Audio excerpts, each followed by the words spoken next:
Hi PSA members. Firstly, please let me start by thanking and acknowledging every one of you who've taken the time and effort to advocate for our profession. For those of you who do follow myself and PSA on our emails, social media would know about our concerns around the current proposal to implement the 60-day dispensing policy in its current form. I've previously mentioned in one of my President's Update that we need to address the issues around medicine wastage, medicine availability due to shortages, medicine safety, as well as how is this policy going to ensure the sustainability and viability of the community pharmacy network.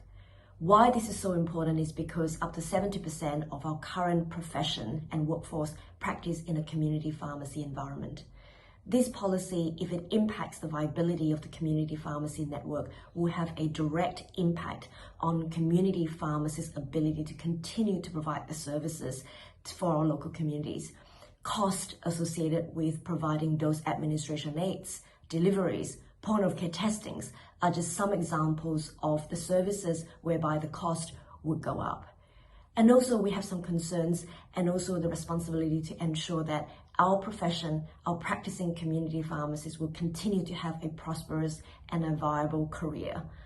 I do not want to see pharmacists losing their jobs. I do not wish to see pharmacy shortening their opening hours, because all of this would have direct impact on not just the local community that we serve, but also on our profession.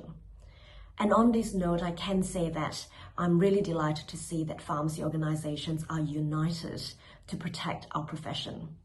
Just in the past week itself, PSA, we have actually met face-to-face with over 20 members of parliament and senators. And we do have our approach in terms of addressing these concerns. And in one of my updates previously, I mentioned that we have a three-pronged approach. Firstly, it's actually to be a part of and to influence the implementation of this policy to minimize its impact. And second is to actually ensure that the reinvestment back into our profession to provide services are genuine and that it does actually help to support our entire profession. And thirdly is to look at other avenues, including the scope of practice review, as well as other avenues to ensure that remuneration can continue to exist so we as the profession can continue to provide the service that our local communities will require. I also understand that as part of the 60-day dispensing policy announcement by the government, the aged care program announcement also came as a surprise to us, and also it affects accredited pharmacists who are PSA members.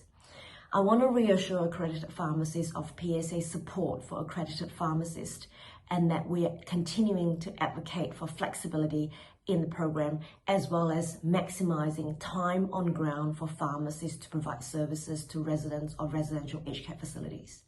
The program must meet the recommendations and the requirements of the Royal Commission into Aged Care Quality and Safety Review, and we've made our concerns and our recommendations loud and clear with the government as well as with the department. I want to reiterate that PSA and our profession, we will continue and we are open and willing to work with the government. And we have had meetings with the government as well as with the department to work through the implementation and the next few phases of this policy. Next week, PSA is planning on a PSA member-only webinar where I will provide further information. But I do want to reiterate how important it is at the moment, during such a difficult time, for every single one of us in the profession to unite. And I'm actually delighted to see that the pharmacy organizations are uniting on this approach to protect our profession.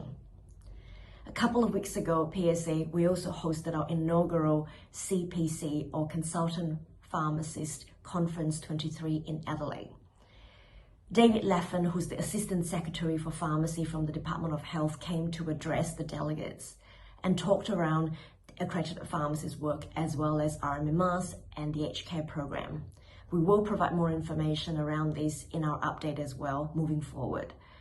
It was actually quite heartwarming for me to see that accredited pharmacists came together at CPC 23 to support each other.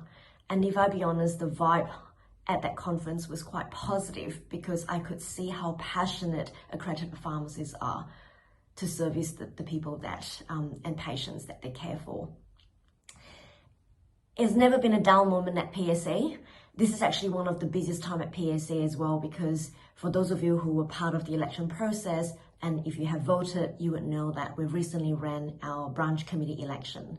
I do want to take this opportunity to welcome new branch committee members to PSA, and also thank and acknowledge the outgoing branch committee members as well as board members.